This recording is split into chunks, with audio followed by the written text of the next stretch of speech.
Assalamu alaikum.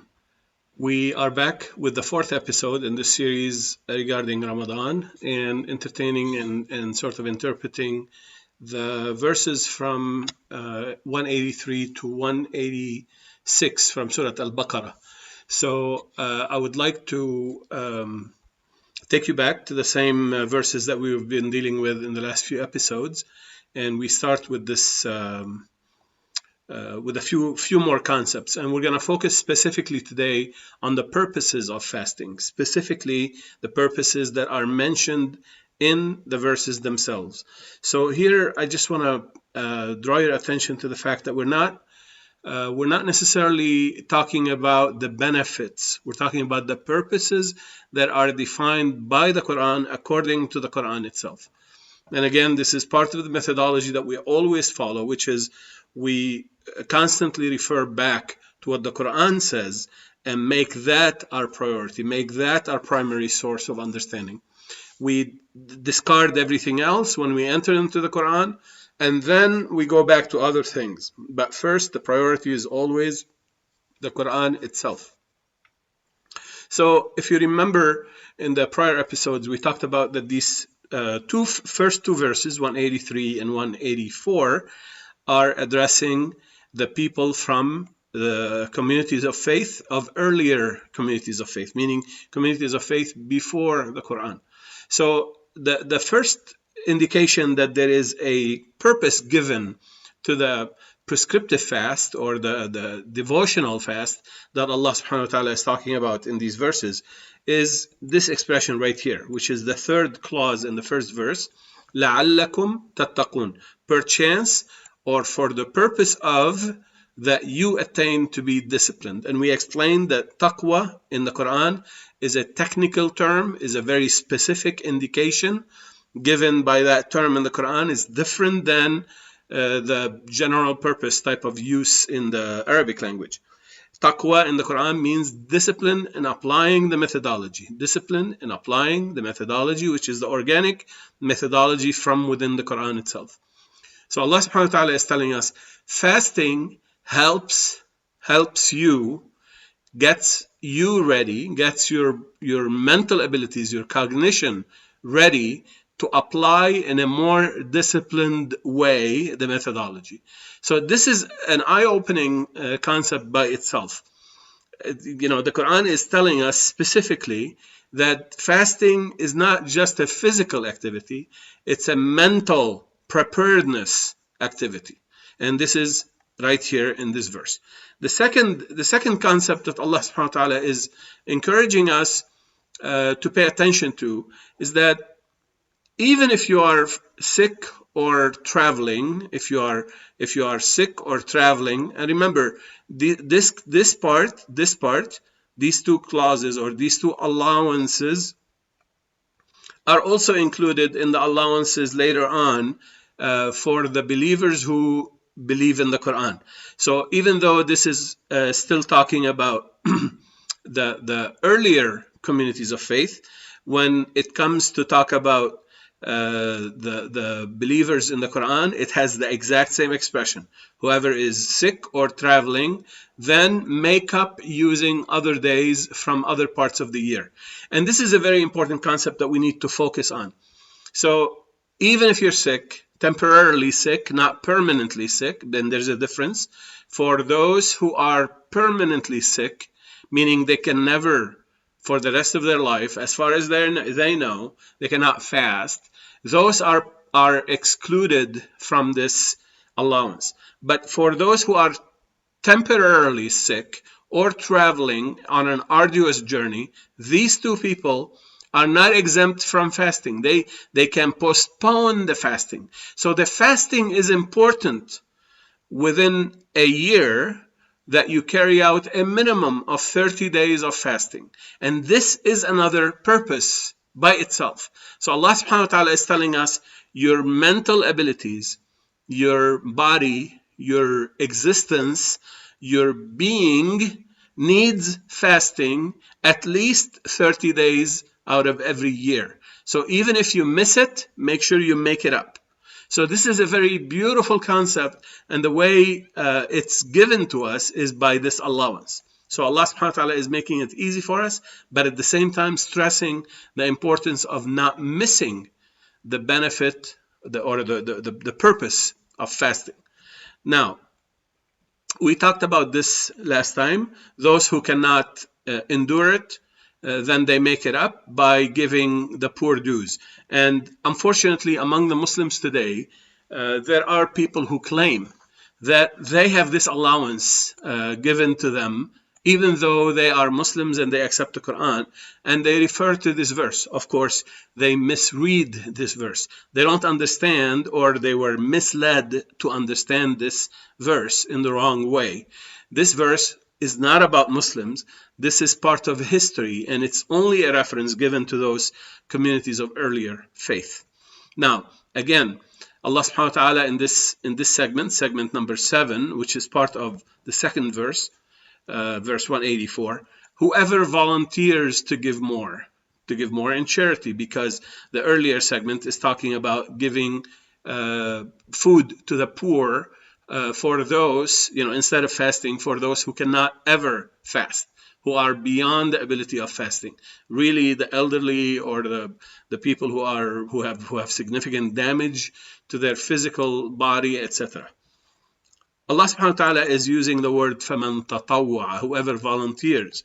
And tatawwa does not have an object attached to it. So here I added in the translation to give more, but this is only to simplify. The true depth of understanding this verse is that whoever volunteers of those who can fast and can volunteer to fast more, or those who can never fast, they can volunteer to pay to the poor more, to give charity more. Both are applicable. So this is not just about giving more charity. This is also about volunteering to fast more. And it is known about our beloved Prophet Muhammad sallallahu alaihi wasallam that he used to fast out of every month, the middle 3 days, out of every lunar month, of course, the middle 3 days, and out of every week, Monday and Thursday.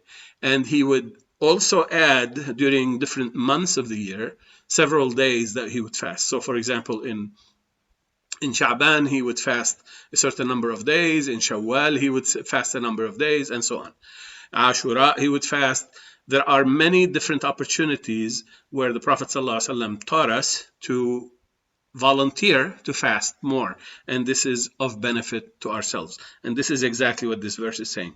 But here I want to also focus on one more concept, and again, all of these minutia or details are so beautiful, and so they're nuggets of wisdom that are sprinkled throughout the Quran in every verse, and you can pick them up if you're really paying attention and witnessing what you're reading. And we're gonna see the word witness. Now, Allah subhanahu wa ta'ala is using the word khayran twice. Khayran and khayrun in one part of one verse. فَمَنْ تَطَوَّعَ, whoever volunteers to give more or to fast more, then this shall constitute a better application of Allah's commands. Now, the word khayr occurs in the Quran with two different meanings. Sometimes it occurs to mean better, meaning more, something more beneficial. And sometimes it comes in the Quran to mean the application of religion. So for example, when Musa alayhi salam in Surah Al-Qasas made the dua, Rabbi inni lima anzalta ilayya min khayrin faqir. My Lord, I am in desperate need for what you have revealed to me, of the application of what you have revealed to me. Meaning, khayr, and he used the word khayr. So khayr doesn't necessarily mean better. Sometimes it does in the Quran, but other cases it means the proper application. In other words, you learn the Quran and you understand it, but you also have to apply it. This application is referred to by the Quran as khayr, al-khayr. So khayr is the good deed, what we call the good deeds, the applications of the religion, how religion translates into your life, how it expresses itself in your behavior and your relationship with people and so on. That's khair. So Allah subhanahu wa ta'ala is telling us, if you volunteer more charity and more fasting, then it shall translate into better application, better expression of religion, of your relationship with Allah subhanahu wa ta'ala throughout your life. Again, the same concept is repeated right after this. وَأَن تَصُومُوا خَيْرٌ لَكُمْ. If you fast, or to fast, despite the challenges and the hardship, is better for you if you are among those who seek to receive. Here I want to make a quick comment. إِن كُنتُمْ تَعْلَمُونَ. The expression, if I want to translate it directly, it says, if you know. But if you know doesn't really do it, because here Allah subhanahu wa ta'ala is saying more. He's saying, if you are among those who seek to know, who seek to learn, who seek to receive direct guidance from Allah subhanahu wa ta'ala. Now, as we said before, verse 185 starts by referring to the Quran and referring to the people who believe in the Quran.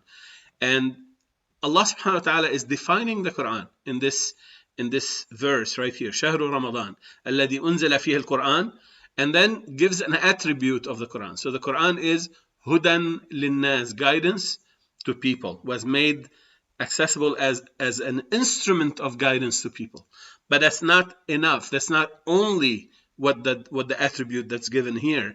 Another attribute that's given about the Quran is that the Quran has evidences or signs that help clarify other divine guidance that was given before. So therefore, those people of earlier communities that 183, verse 183 refers to, they're paying attention here, and they're saying, look, you need to believe in the Quran and interpret or explore the Quran, because in the Quran are signs that help you understand the prior revelations, the prior scriptures. Even though the prior scriptures have been corrupted, have been partially lost, there are some questions that have been left unaddressed, but yet the Quran helps to address these questions.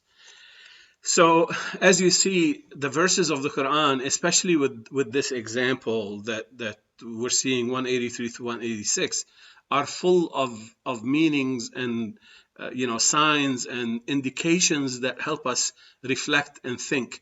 I want to take this opportunity to invite you to use Ramadan and to use the extra time you have in Ramadan to witness, meaning to pay attention. Inshallah, in the next episode, we're going to talk about the concept of witnessing. As you can see in here, فَمَنْ شَهِدَ مِنْكُمْ. فَمَنْ شَهِدَ. Whoever witnesses, whoever lives to witness. Now, what kind of witnessing do we do? Inshallah, in the next episode, we will be addressing this. I hope that you have benefited from this episode. I pray that Allah subhanahu wa ta'ala accepts your supplications and your fasting and your acts of worship and devotion. And inshallah, we will meet in the next episode. Assalamu alaikum.